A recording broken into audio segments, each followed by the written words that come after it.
So I hope you guys are ready for some info. We're going to talk about the 3.5 top swap. I'm not going to do a how-to. This is more of like a discussion.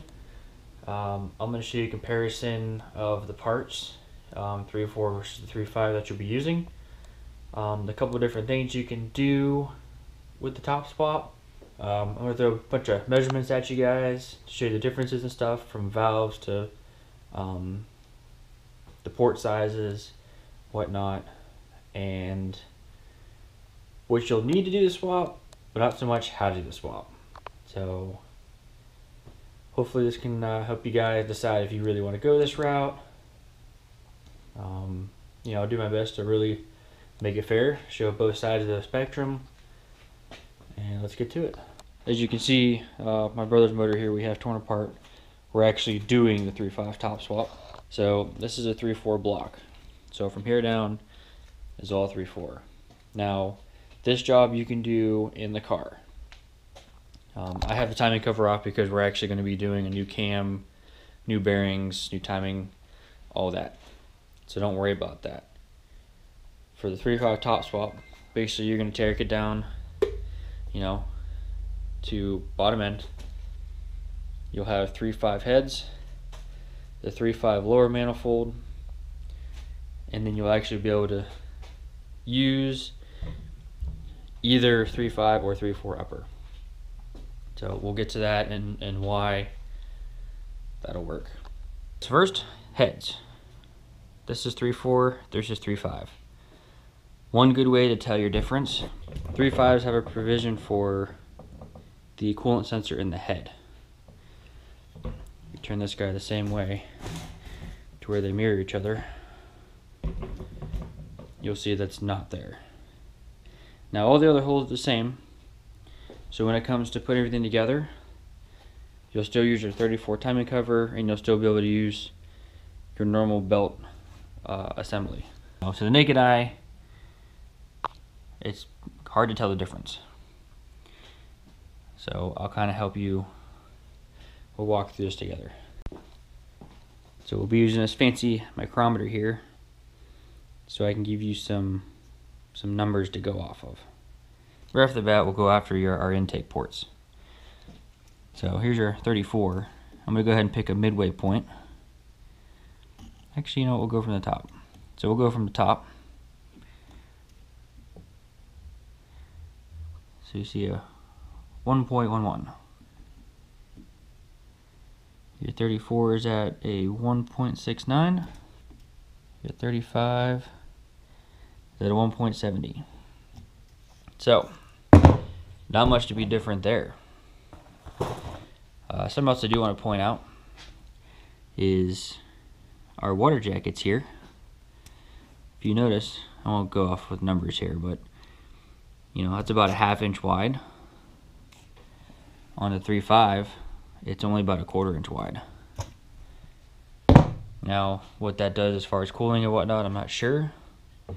Personally, I have my complete 3.5 in my car, and the cooling is actually pretty sufficient. Okay, again, 34. I got a 1.20, 3.5, 1.20. Side to side. Go close to the bottom. I have a 1.19 on the 3.4. And I actually have a 1.30 on our 3.5. So a little bit bigger on the exhaust side. I'll give you an idea here with our valves here. So exhaust valve, I'm getting about 1.75. On a 3.5.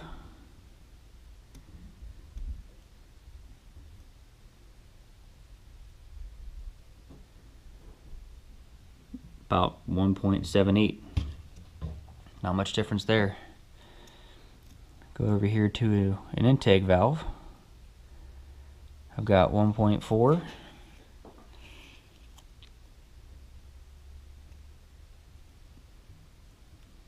On our 3.5 here, I also have 1.4. head to head, pun intended, these are actually almost identical. You'll see here how this is bigger than what's on the 3.5. That's where your rockers sit. Here is a 3.4 one. It has a 10mm head on it, which means a bigger stud. 3.5s, they went to an 8mm. So we are using 3.4 head bolts, and I torqued it to the 3.5 spec. And here's where it looks like where the coolant sensor is. To give you an idea, this is looking at the front of the car. Normally they're right here in the lower intake manifold. So it actually moves it back here. That's part of something you have to modify. You'll have to extend the wires of the temp sensor. Not a big deal.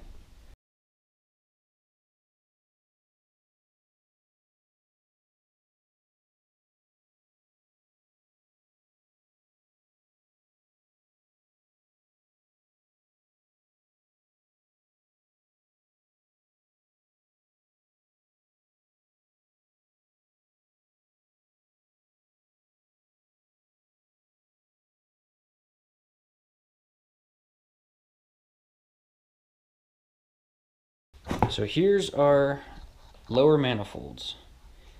So right off the bat, see this one's stamped with 2000, this one's stamped with 04, so 00, so definitely this is our 34, this is our 35.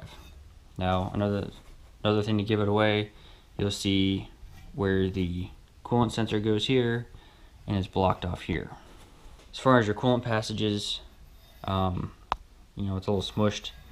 They do that for the 3.5 fuel rail because that's a little different, but it follows the same route and it actually follows in the same place. So no change to be made there. And you'll see the offset position is the same offset position. So all that'll work. Same thing with our ejector ports. Oh, it's clogged. You'll notice that it is all the same. While we're looking at it, the thermostat, you can use your 3400 in there or 35, doesn't matter. So we'll start over here on our 34. I've got 1.06 there and 1.06. So let's check height. I've got a 1.61 there, and that one I'm getting 1.62. So pretty much the same. So right down the center, I'm getting 1.30. And over here, what do you know? 1.30. Pretty crazy, huh?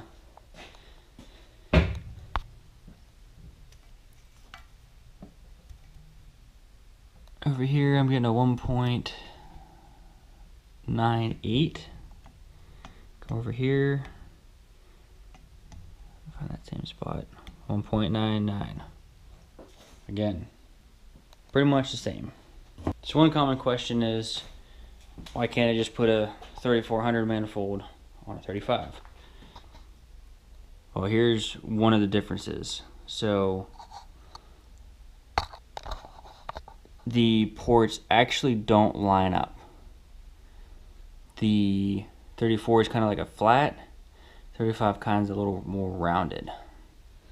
So they're all actually pretty offset. So that is why you can't put a 34 manifold on 35 heads. So here I've mocked up what we've discussed so far. I just kind of set the fuel rail on there. You know, make sure you got new O-rings on there. Seat it down, tighten it down, you'll be good to go.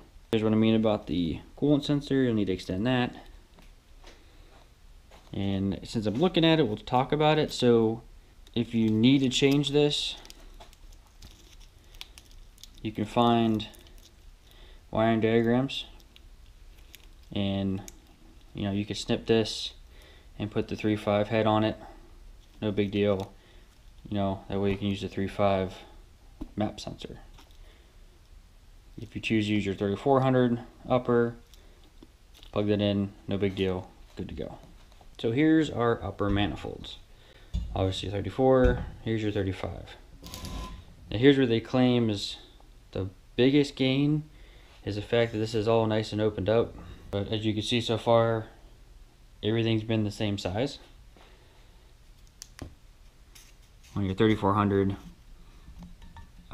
without doing any port work, you're limited to a little over 58 millimeter. On your 3.5, you're at 65 millimeter.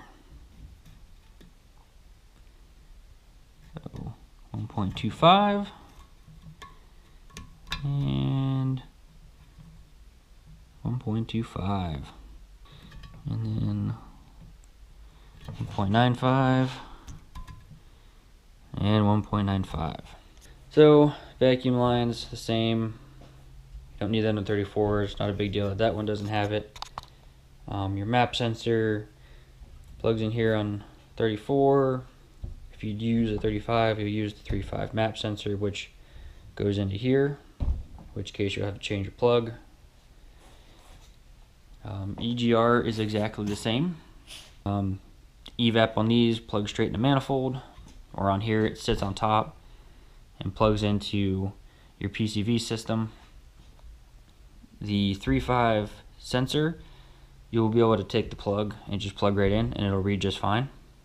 Use the PCV for the respected manifold. The front valve cover on a 3.5, the PCV is riveted in, so you can use your 3.4 to retain your 3.4 PCV, and then again you just use a respected tube.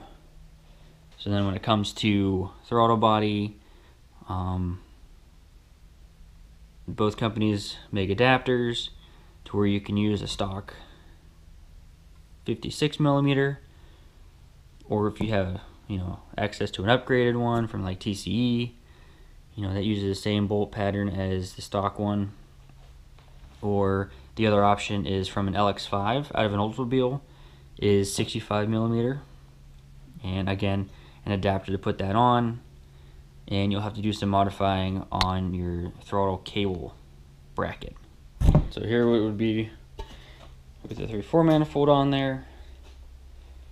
Everything lines up nicely like it should.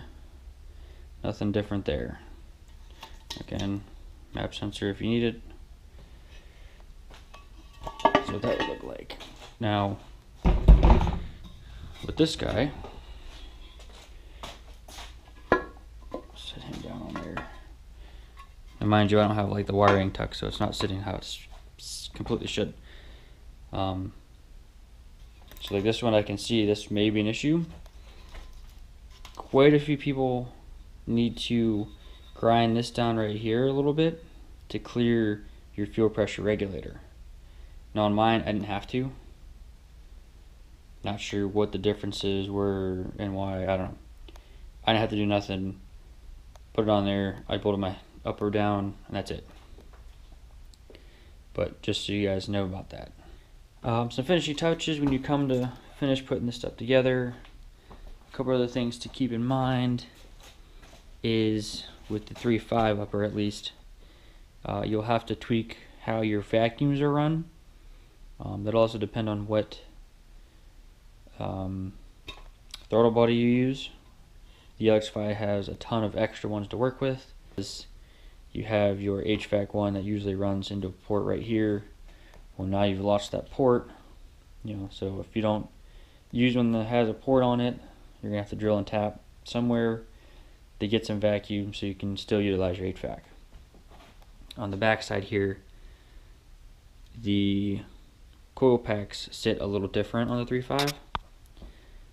So you can either make some brackets, or Millsy will sell them separate, and you will be reusing your 3400 coil packs. The 3.5 ones are a totally different system and won't work for our PCM. Just to show you guys, here's a 3.4 valve cover. Goes right on. You can retain your normal PCV, and then whatever PCV tube goes with the intake manifold, just to have your fresh air tube. So you guys have it, a nice comparison of 3.4 to 3.5 stuff as far as top swap goes. We're going to keep this video strictly to that. A full 3.5 we'll talk about in another complete video. That's up to you to decide. Any other questions, obviously, you know, let me know what you got. I'll do my best to help answer. I'm not a super mechanic, but you know, I get a little hands-on sometimes. So check out the info I have for you here. You know, share the video so other people can get the info, and watch out for the next one.